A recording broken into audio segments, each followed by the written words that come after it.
جی السلام علیکم. میرا نام ناصر زبیری ہے اور آج 1 جنوری 2019 نیا سال شروع ہو چکا ہے اور انگریزی مسلمانوں کا سال تو خیر محرم الحرام میں شروع ہوتا ہے. بہرحال آج صرف تاریخ بتانا مقصد تھا کہ کس تاریخ کو میں ویڈیو ریکارڈ کر رہا ہوں، اور اس مختصر ویڈیو جو ہے اس کا بنانے کا مقصد یہ ہے کہ بے شمار لوگ دبئی، یو اے ای اور گلف کے دوسرے ممالک میں ملازمت کی تلاش میں آتے ہیں، اپنا مستقبل بہتر کرنے کی خاطر آتے ہیں. لیکن میں نے دیکھا یہ ہے کہ اکثر لوگ جو ہیں وہ اپنا ناکامی لے کے ہی واپس جاتے ہیں، یا جہاں ان کو بے انتہا اسٹرگل کرنا پڑتا ہے، اپنے گھر والوں کے بے انتہا پیسے خرچ کرنا پڑتے ہیں. چند گائیڈ لائنز ہیں بنیادی جو میں چاہتا ہوں کہ تمام آنے والوں لوگ، خاص طور پر جو پاکستان، انڈیا، بنگلہ دیش سے لوگ نسبتاً کم آتے ہیں لیکن انڈیا اور پاکستان سے بہت لوگ آتے ہیں، ان لوگوں کی مدد کرنا بنیادی طور پر میرا مقصد ہے. جو لوگ یہاں پر آتے ہیں وہ آنے سے پہلے چند چیزیں جو ہیں وہ ضرور اپنے ذہن میں رکھیں، تاکہ ایک تو نا امیدی نہ ہو اگر انہیں ملازمت نہ ملے، اور اگر ملازمت مل جائے اللہ کرے تو اس صورت میں وہ چند بنیادی پہلو جو ہیں ان کو ضرور اپنے نظروں میں رکھیں، مد نظر رکھیں، تاکہ بعد میں کسی طرح کی فرسٹریشن کا شکار نہ ہو. سب سے پہلا مرحلہ تو ہے یہاں ویزا لے کر آنے کا. وہ عام طور پہ آپ مہینے بھر کا یا 3 مہینے کا ویزا لے کے آتے ہیں. ویزا لینا ایک نسبتاً آسان کام ہے، لیکن اصل جو چیلنج ہے وہ شروع ہوتا ہے جب آپ یہاں اپنے ملک سے یو اے ای میں پہنچتے ہیں. عام طور پہ لوگوں میرے خیال 90% لوگ جو ہیں دبئی آتے ہیں، یا شارجہ بھی اگر لینڈ کرتے ہیں فار اینی ریزن تو وہ ملازمت کے لیے دبئی آتے ہیں. یہاں آنے سے پہلے آپ لوگ اپنی چند چیزیں جو ہیں وہ گھر سے ہی اس کی تیاری کر کے آئیں. ایک تو یہ کہ سی وی بہت کمپلیکیٹڈ نہ ہو آپ کا. کوشش کریں کہ اگر آپ کا تجربہ کوئی 10 سال یا پلس مائنس ہے تو آپ 1.5 صفحے سے زیادہ کا آپ کا سی وی نہ ہو میکسیمم، اور 1 پہ آ جائے تو بہت اچھی بات ہے. سیکنڈلی یہ کہ اس کے اوپر ایک آپ کی رنگین تصویر، کلر فوٹوگراف ہونا لازمی ہے، اور اس کے پرنٹ آؤٹ وہاں پاکستان یا انڈیا یا بنگلہ دیش سے اپنے ساتھ لے کے نہ آئے برائے مہربانی، کیونکہ اس کے اوپر سب پاکستان کے یا انڈیا کے آپ کے گھر کے کانٹیکٹ نمبر ہوں گے، وہاں کا لوکل موبائل نمبر ہوگا، تو وہ صرف آپ ریڈی کر کے لے آئیں. اور جب آپ یہاں پہنچ کے دبئی کا یا یو اے ای کا جب آپ موبائل نمبر لیتے ہیں تو وہاں کسی بھی ٹائپنگ سینٹر پہ جا کے وہ نمبر ایڈ کروائیں، اور اس پہ یہ واضح لکھ دیں کہ واٹس ایپ کس نمبر پہ ہے، اور آپ سے بات اگر کوئی کرنا چاہے تو کس نمبر پہ کر سکتا ہے. ہاتھ سے نہ لکھیں. اگر آپ بال پین سے ہاتھ سے لکھیں گے وہ چیز تو بہت ہی برا امپریشن دیتی ہے. اور اس کو بہت بڑے فونٹ میں بھی نہ لکھیں، اس کو درمیانے سائز کے 10 یا 12 پوائنٹ سے زیادہ آپ نہ کریں، اور کوئی خوبصورت فونٹ ہو، پورا ہی ایک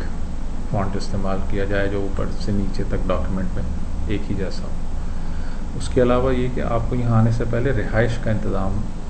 کسی اپنے دوست رشتہ دار کے ساتھ کر لینا چاہیے آپ کا، کیونکہ مرکز سینٹر جو ہوتا ہے وہ جاب کی جو تلاش کے لیے وہ عام طور پہ دبئی ہوتا ہے. لوگ جو اپنے اوپر سب سے بڑا بوجھ لاد دیتے ہیں وہ یہ ہے کہ وہ شارجہ میں آ کے ٹھہرتے ہیں، اور شارجہ کے بھی ان کونے خدروں میں جہاں سے نکلنے کے لیے آپ کو دبئی تک پہنچنے کے لیے عام طور پہ 1 گھنٹہ روزانہ لگتا ہے. کئی بسز کے روٹ بدلنا پڑتے ہیں. بسز ظاہر ہے چلتی ہیں شارجہ سے دبئی، دبئی سے شارجہ، لیکن ظاہر ہے ان کے بس اسٹاپ زیادہ ہوتے ہیں، اور انہیں راستے میں جو سمجھیں بظاہر اگر آپ اپنی گاڑی میں سفر کریں وہ فاصلہ اگر آپ 20 منٹ میں طے کر لیتے ہیں تو پبلک ٹرانسپورٹ میں وہ 1 گھنٹے سے زیادہ اکثر لے جاتا ہے. رش ہوتا ہے اور اس کو جگہ جگہ رکنا ہوتا ہے. تو اپنی ایک تو رہائش جو ہے آپ کوشش کریں کہ شارجہ میں نہ رہیں، یا رہیں تو ایسی جگہوں پہ رہیں. ایک تو نہدہ کا علاقہ ہے، سہارا سینٹر میں آسانی کے لیے بتا رہا ہوں، سہارا سینٹر جو ہے بالکل شارجہ اور دبئی جو ہے اس کے بارڈر کے اوپر ہے، وہاں رہیں. ورنہ اس کے علاوہ ڈیرہ کا علاقہ ہے، ستوا ہے، کرامہ ہے، یہ ایسی جگہیں کہ جہاں میٹرو ٹرین جو ہے دبئی میٹرو وہ اس کے اسٹیشنز قریب قریب ہیں. اس میں آسانی یہ رہے گی کہ آپ کا تو ایک سفر کرنے کی جو تھکن ہے وہ وہ نہیں ہوگی آپ کو، آپ کا کرایہ کم لگے گا اور آپ کا وقت بچے گا. ورنہ روزانہ آپ کو کم سے کم 2.5-3 گھنٹے صرف اپ اینڈ ڈاؤن آنے جانے میں لگیں گے. کرائے کے الگ پیسے خرچ ہوں گے. جو گھر آپ یہاں پہ لیں گے یا شیئرنگ اکوموڈیشن عام طور پہ ہوتی ہے، آپ فیس بک پہ یا دیگر جو ذرائع دستیاب ہیں ان پہ آپ ریٹس ان کے معلوم کر لیں. آپ کو بظاہر 300 درہم میں جو ہے آپ کو شارجہ میں رہائش مل رہی ہوگی، سنگل بیڈ اکوموڈیشن 30 ڈیز کے لیے، اس میں انٹرنیٹ وائی فائی وغیرہ سب ہوتا ہے. لیکن جو اس کا نقصان ہے وہ یہ ہے کہ آپ کو کم از کم، اور آپ کو وہی رہائش جو ہے ڈیرہ اسدوا یا کرامہ جو میں نے جگہ بتائی، وہاں اگر آپ لیں گے تو آپ کو 400 450 یا ایون 500 درہم مہینے میں آپ کو ملے گی وہ رہائش. تو اپ فرنٹ اگر آپ دیکھیں تو آپ کو 150-200 درہم زیادہ دینا پڑتے ہیں. اس کی فکر نہ کریں، وہ پیسے خرچ لیں، وہ برتھ ہے ان کی، کیونکہ آپ اپنا وقت بچا رہے ہوں گے. اور کرائے کی مد میں آپ جتنے پیسے خرچ کریں گے وہ جو 150 درہم کا فرق ہے اس سے بہت زیادہ ہوں گے وہ. اور آپ کے پاس توانائی اور وقت ہوگا کچھ سوچنے، کچھ فیصلہ کرنے کے لیے جب آپ کو ٹریول کرنا ہو بیچ میں. اور یہاں آتے ہی ساتھ ساتھ آپ تمام لوگوں کے پاس سے اسمارٹ فونز ہیں. میرے خیال ہے 99%، اگر 100% نہیں تو 99% کے پاس تو ہیں. آپ گوگل میپس کو استعمال کرنے میں تھوڑی سی اپنی جو ہے مہارت وہ پیدا کر کے آئیں یہاں آپ، کیونکہ یہاں پہ تمام راستوں کو سمجھنا جانا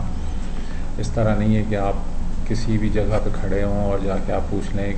کسی کے ہاتھ آگے آپ ایک پرچی کر دیں کہ وہ آپ کو ایڈریس بتا دے، کو پولیس والا مل جائے آپ کو وہ راستہ بتا دے، یا کوئی راہ چلتا آدمی آپ کو بس اسٹینڈ پہ یا میٹرو میں ملے، آپ اس سے کہیں گے جی فلانی جگہ جانا ہے، اس گلی میں فلانے صاحب کا گھر ہے یا فلانا دفتر ہے، تو وہ آپ کو نہیں بتا سکتے. یہاں میجورٹی جو ہے لوگوں کی وہ گوگل میپس پہ ڈپینڈ کرتی ہے.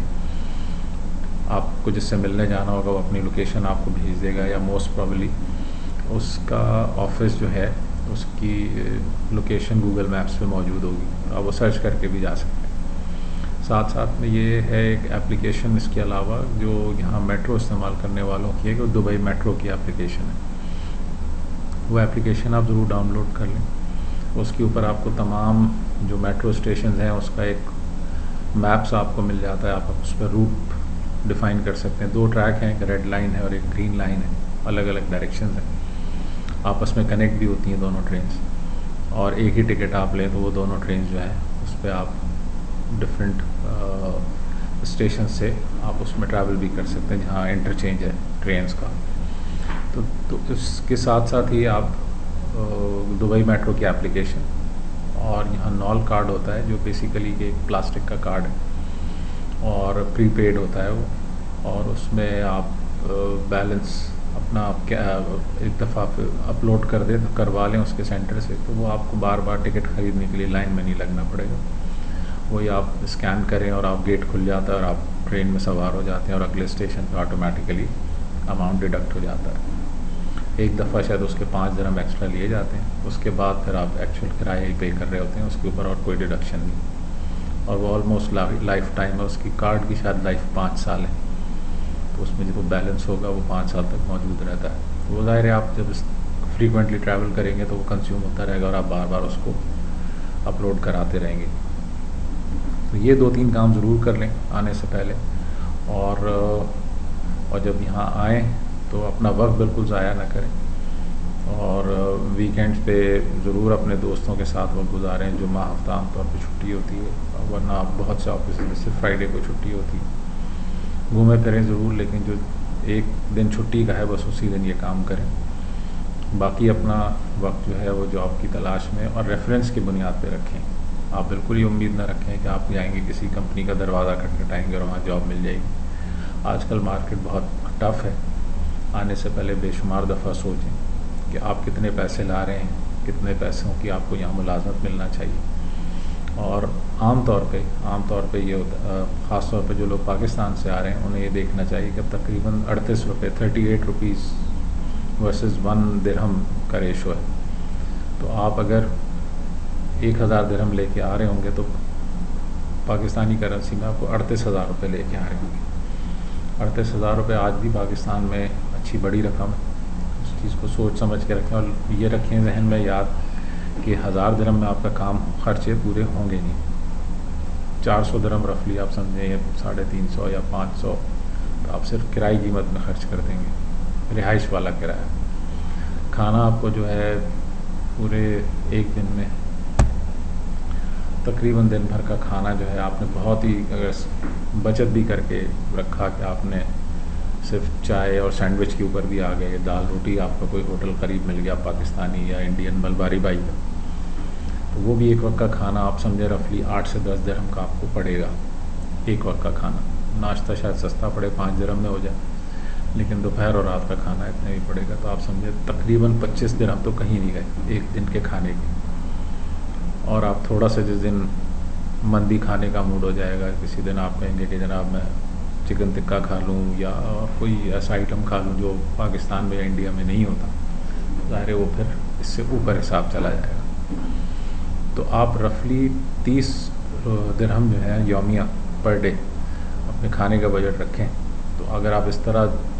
بالکل ہاتھ روک کے بھی چلیں تو آپ کو 900 درہم یا 1000 درہم تو آپ کو صرف کھانے کے لیے چاہیے ہوں گے ایک مہینے کے۔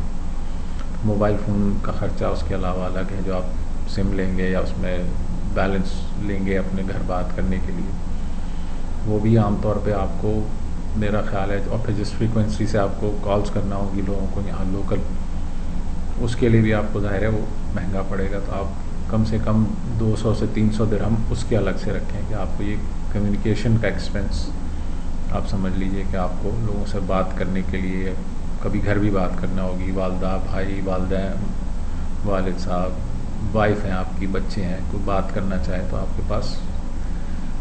اس میں کم از کم 200-300 درہم جو ہے آپ کے وہ بھی خرچ ہوں گے۔ لوکل کالز بھی مہنگی ہیں، تو ان سب چیزوں کا خیال رکھیں ذہن میں۔ تو آپ کا رفلی ایک مہینے کا بجٹ جو بنتا ہے، رہائش آپ رکھیں راؤنڈ آف 500 درہم کی، 1000 درہم آپ کے کھانے کے گئے گزرے، 300 یا 200 درہم آپ لگا لیں آپ کے موبائل فون یا انٹرنیٹ کا خرچہ، اور ان سب کے اوپر پھر آپ کی ٹرانسپورٹیشن جانا آنا جو ہے آپ کا، جب مختلف آفیسز میں جائیں گے کہیں ٹیکسی بھی یوز کرنا پڑے گی، میٹرو ہر جگہ نہیں جاتی، بسز جاتی ہیں یقیناً کنیکشن کے لیے ملتی ہیں، لیکن آپ ان سب چیزوں کے لیے بھی آپ اپنا روزانہ کا آپ کا مجموعی جو خرچ بنے گا کرایہ وغیرہ کی مد میں، وہ بھی کوئی 30 سے 40 درہم کم از کم بن جائے گا۔ تو آپ ان تمام چیزوں کو ذہن میں رکھ کے آئیے، اور آنے سے پہلے اپنی تمام صورتحال گھر کی اپنی فیملی کی وہ دیکھ کے آئیں کہ آپ کم از کم پاکستانی 2000 درہم کا 2500 درہم جو ہے تقریباً لاکھ روپے کے قریب جو رقم ہے وہ آپ افورڈ کر سکتے ہیں نہیں، جس کو خرچ کرنے کے بعد کوئی گارنٹی کوئی ضمانت نہیں ہے کہ آپ کو ملازمت ملے گی۔ اگر آپ کے پاس اتنے پیسے ہیں تو ڈسکریج نہیں کر رہا میں، لیکن آپ کو حقیقت یہ بتانا چاہتا ہوں کہ اگر آپ کے پاس اتنے پیسے ہیں، پاکستان چھوٹا موٹا کوئی کام کر لیں، کاروبار کر لیں، یا جو ملازمت آپ کو وہاں 25,000 20,000 روپے دے رہی ہے، تو آپ اسی میں کوئی بہتری لانے کی کوشش کریں۔ یہاں آ کے آپ کو جو جاب ملے گی، اگر آپ کو یہاں 2-2,500 درہم والی نوکری ملتی ہے، جو کہ عام طور پہ ریٹ یہی ہے، 5,000 درہم کی ملازمت ایوریج پڑھے لکھے آدمی کو ذرا مشکل سے ملتی ہے، اس میں بھی آپ افورڈ نہیں کر سکتے کہ آپ ہر سال یا ہر چھٹے مہینے آپ اپنے گھر کا چکر لگا سکیں۔ ظاہر ہے یہ فرسٹریشن بھی ہوگی کہ فیملی میں نہیں جا سکتے، ملنے ملانے، بچے ہیں، بڑے ہیں، بزرگ ہیں، فیملی ہے، کوئی بیماری، موت، غم، خوشی، آپ اس سے بھی کٹ آف ہو جائیں گے۔ تو یہ آپ ضرور ذہن میں رکھیے گا کہ آپ جب آتے ہیں تو ان تمام پہلوؤں کو مد نظر رکھیں، کیونکہ اکثر ہوتا ہے کہ لوگ آ کے یہاں پھنس جاتے ہیں، کیونکہ ظاہر ہے یہاں ہر وقت بجلی ہے، پانی، گیس، نل کھولیں تو پانی آ رہا ہوتا ہے، ٹھنڈا گرم ہر طرح کی آسانی ہے، کوئی چلتے پھرتے آپ کا فون نہیں چھینے گا، کوئی آپ سے خدا نخواستہ آپ سے پیسے نہیں لے لے گا، ٹیکسی والا آپ سے کرایہ زیادہ نہیں لے لے گا، کوئی ایسی چیز نہیں ہے، اور ان آسائشوں میں انسان عام طور پہ جلدی عادی ہو جاتا ہے ان کا۔ لیکن بہرحال فیملی کے ساتھ رہنا ایک بلیسنگ ہے، والدین ہوں آپ کے، بھائی بہن ہیں، رشتہ دار عزیز ہیں، پڑوسی دوست یار ہیں۔ یہاں ذرا سا کمرشل ماحول ہے، اب میں آسان الفاظ میں اگر کہوں، اور تھوڑا سا وہ بروٹل بھی ہو جاتا ہے، تو اس چیز کا خیال رکھیں۔ باقی جو چیزیں ہیں وہ انشاءاللہ میں نیکسٹ ویڈیو میں کسی وقت پھر آپ سے شیئر کروں گا، اور اگر آپ کو ویڈیو مناسب لگے تو آپ اپنے دوستوں کو ضرور بھیجیں، اور تاکہ ان کی بھی رہنمائی ہو. اور انشاءاللہ اگلی ویڈیو میں آپ سے پھر ملاقات ہوگی. السلام علیکم و رحمۃ اللہ وبرکاتہ.